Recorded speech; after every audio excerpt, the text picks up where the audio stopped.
अस्सलाम वालेकुम। अफराज नाज़िश आपकी खिदमत में हाज़िर। तमाम पाकिस्तानी सुनने वालों को मेरी तरफ से बहुत बहुत शुक्रिया कि जो मेरे इन वीडियोस को लाइक कर रहे हैं। 50-50 न्यूज़, जैसा कि आपको पता है कि हम थोड़ा सा यूनिक आइडियाज़ पे काम कर रहे हैं। मैंने आपको बताया कि हमने हजूम नहीं कौम कैसे बनना है। ये मेरी पहली वीडियो भी थी जिसमें मैंने बताया था कि आपको जश्न आज़ादी के हवाले से, और फिर उसके बाद आपने पार्ट 1 हमारा देखा कि अपोजिशन जो है वो बद किरदार है या बा किरदार है। तो अपोजिशन जो है इसका क्या रोल है, ये पार्ट 1 में मैंने आपको कुछ बताया। अच्छा, दूसरी बात ये कि 1990 के बाद क्या होता है कि ये जब नवाज शरीफ बाकायदा प्लांटेड होता है, जब एक हाकिम वक्त ज़ियाउल हक मरहूम वो एक शख्स को ऐसे को लाता है जो कि जिसका ताल्लुक जो है वो सियासत से नहीं है, बल्कि उसको एक सियासतदान बनाने की वो एक ख्वाहिश करता है, उसमें वो कामयाब भी हो जाता है। उसके बाद वो जो सियासतदान है उसने क्या किया, पैसे के बलबूते पर एक ऑपोजिशन और हुक्मरानी का एक नया रोल, उसने एक नया किरदार जन्म लिया। न सिर्फ अपना किरदार बल्कि उसने एक सियासत का रुख भी बदल दिया। पाकिस्तान में किरदार कुशी की सियासत शुरू हो गई जिसको ऑपोजिशन का नाम दिया गया। ऑपोजिशन के लोगों में जब तक वो किरदार कुशी ना कर लें, हुक्मरान उनकी ना कर लें, तो वो समझते थे कि ऑपोजिशन का रोल अदा ही नहीं हुआ, या हुक्मरान अगर बदतमीजी नहीं करेगा या बढ़ चढ़ के इनको बुरा नहीं कहेगा, इनको गद्दार नहीं कहेगा, तो इसका मतलब हुक्मरान नहीं है। कभी आप गौर कीजिए कि ऑपोजिशन वाले सिर्फ तनकीद क्यों करते हैं। मैंने जैसे पहले अपने हिस्से में जो मैंने ऑपोजिशन की, मेरा जो पहला प्रोग्राम था, ये आज दूसरा है, उस पहले में भी मैंने आपको कहा कि किसी ऑपोजिशन रहनुमा ने ये किरदार अदा नहीं किया कि वो मिलकर हुक्मरानों के साथ चलते। पूरी दुनिया में ये सब एक है, एक कौम बन के चलते हैं। हम क्योंकि अभी कौम नहीं बने, तो लिहाजा हमारा मसला सबसे बड़ा ये है कि जब कौम नहीं है तो कौम का शऊर कैसे होगा।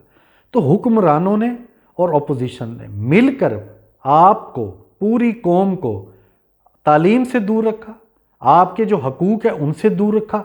आप में से बहुत सारे लोगों को ये इल्म ही नहीं है कि आपका आइन, कानून पाकिस्तान, आइन पाकिस्तान आपको कौन से हकूक़ देता है। एक आम शहरी होने के, एक ताजिर होने के आपके पास क्या हकूक़ है।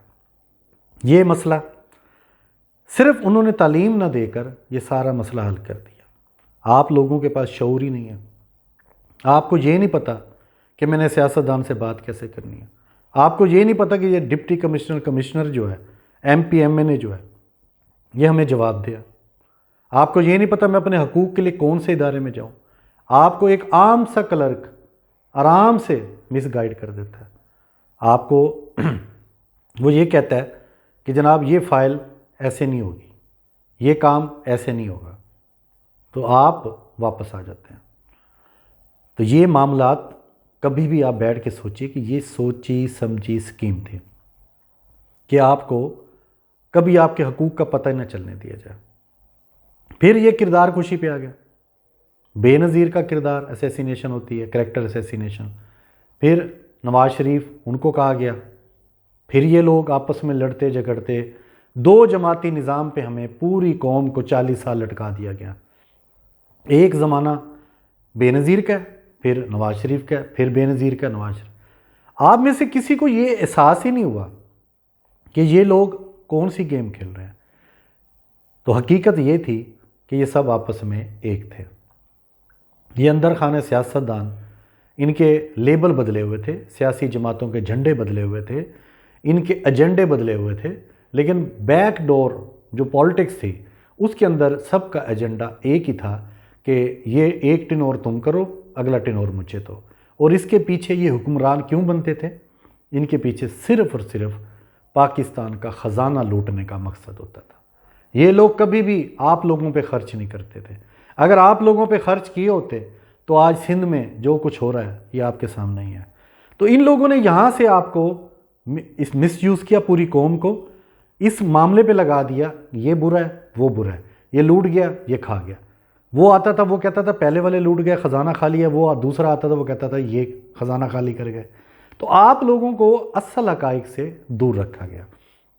आज तक आपको ये नहीं बताया गया कि मुहतरमा फ़ातिमा जिन्ना ने 7 साल अपोजिशन में क्यों गुजारे, कौन थे लोग जिन्होंने इसको अपोजिशन में रखा, और क्या वो वाकई अपोजिशन में रहने की हकदार थी?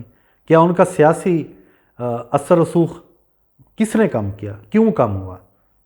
जो कायद आज़म की बहन है उनको पूरे पाकिस्तान बनने तक सारा पता था। तो वो चाहती तो पाकिस्तान कई सालों में नहीं, चंद सालों में तरक्की कर सकता था, लेकिन ऐसा नहीं हुआ। फिर क्या हुआ कि ये जो अपोजिशन के लोग आए, ठीक है, खान अब्दुल वली खां आया, शेरबाज मज़ारी आए, उसके बाद मौलाना फजल रहमान निसारी, तो इन लोगों ने मिलकर पाकिस्तान से सिर्फ सहूलतें हासिल की हैं। ये अपोजिशन में बैठ के हमेशा के लिए तनकीद करते हैं, लेकिन तनख्वाहें पूरी लेते हैं, तनख्वाहें बढ़ाते हैं। अगर महंगाई बढ़ी है तो क्या वो एक साल में बढ़ी है? क्या अपोजिशन आज महंगाई का रोना रोना रो रही है? तो क्या ये सिर्फ इस दौरे हुकूमत में, उससे पहले क्या हमें 1 रुपये किलो चीनी मिल रही थी? क्या इनके दौर इक़्तिदार में महंगाई नहीं होती थी? क्या बेनज़ीर के दौर में चीनी, घी, आटा वगैरह ये सब महंगे नहीं हुए? क्या नवाज शरीफ के 3 जो अदवार गुजरे हैं उसमें नहीं हुए? क्या ये पीपल्स पार्टी का जो आसिफ जरदारी का दौर था उसमें नहीं हुआ? उसमें यूसुफ रज़ा गिलानी या राजा परवेज़ अशरफ या ये शायद खकान अब्बासी, क्या इनके दौर में डॉलर जो है ना वो इतने ही का ही था, 2 रुपये का? ऐसा नहीं था। ये आपको मिसगाइड कर रहे हैं, ये आपको इस्तेमाल कर रहे हैं। अपोजिशन जो है और हुक्मरान ये कहते हैं जी हमने सारा कुछ हमने किया, मोटरवे हमने बनाई, हस्पताल हमने बनवाए। कोई पाकिस्तानी इनसे पूछे कि तुम्हारे बाप के पैसों से बना या तुम्हारे अपने ज़ाती पैसों से बना? हुक्मरान थे, तुमने 100 करोड़ लगाया, 50 करोड़ कमा लिया। इन लोगों ने वो प्रोजेक्ट शुरू किए जिसको तरक्की का नाम दिया गया। हकीकत में वो प्रोजेक्ट इनके अपने लिए थे।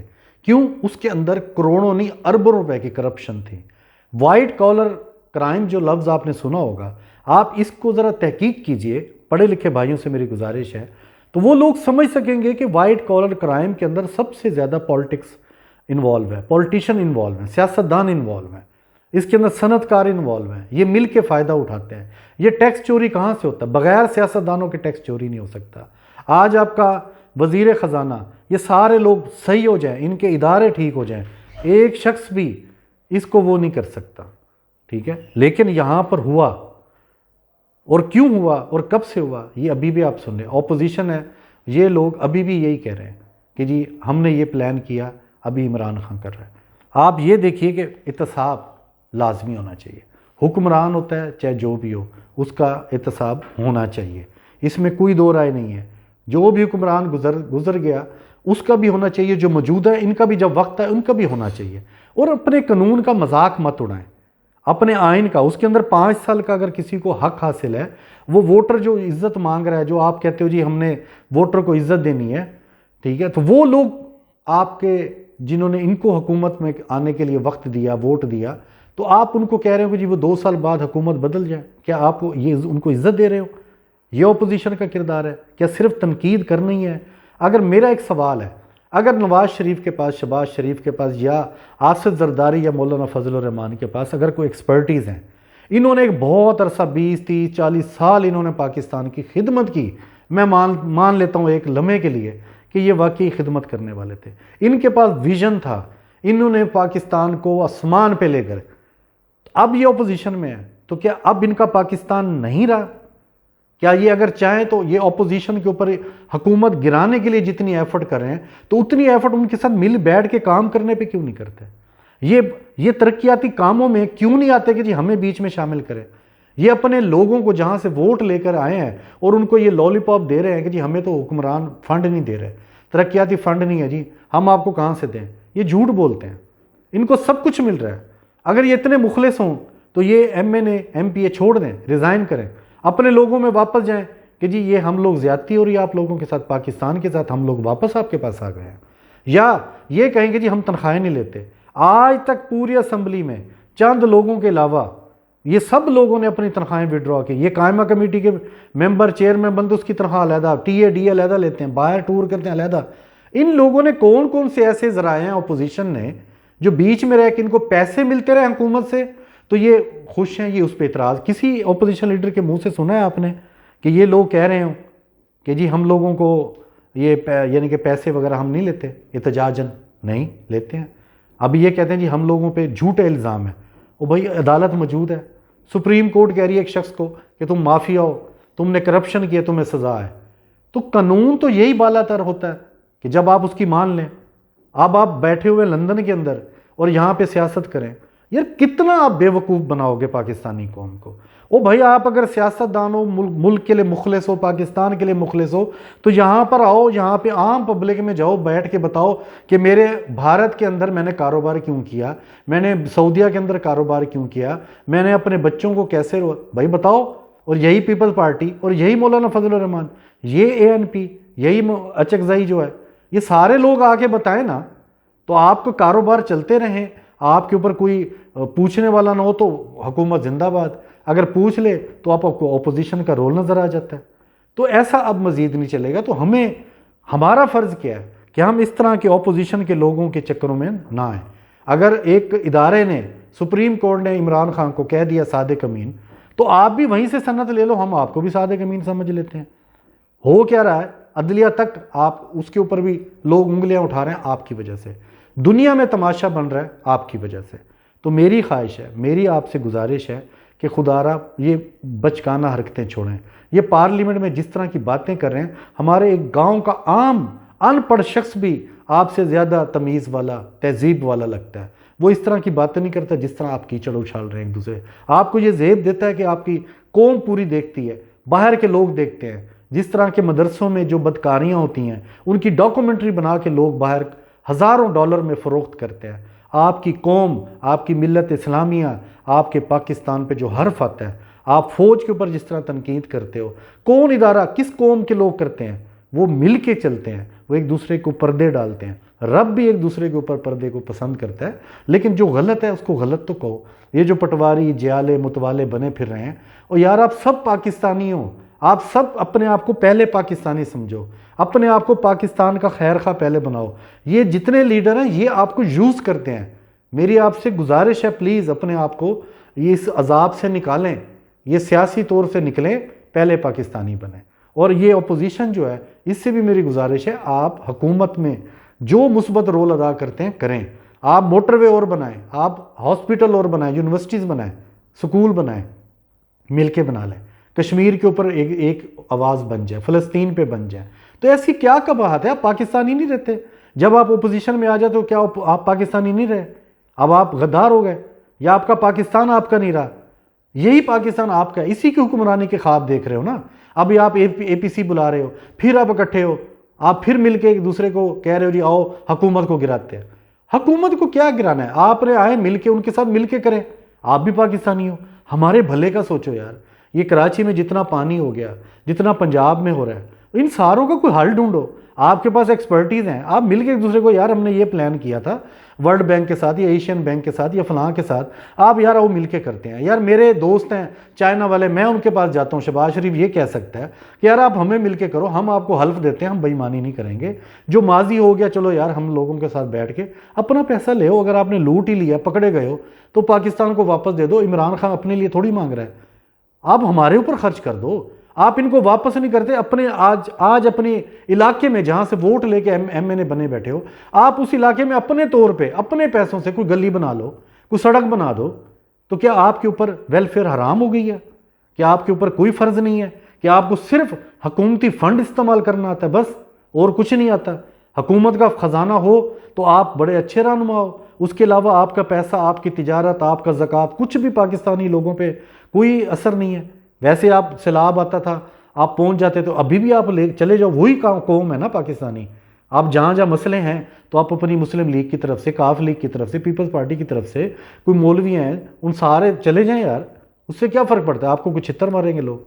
तो खुदारा सोचिए, मज़ीद पाकिस्तानी कौम को, लोगों को बेवकूफ़ ना बनाएं।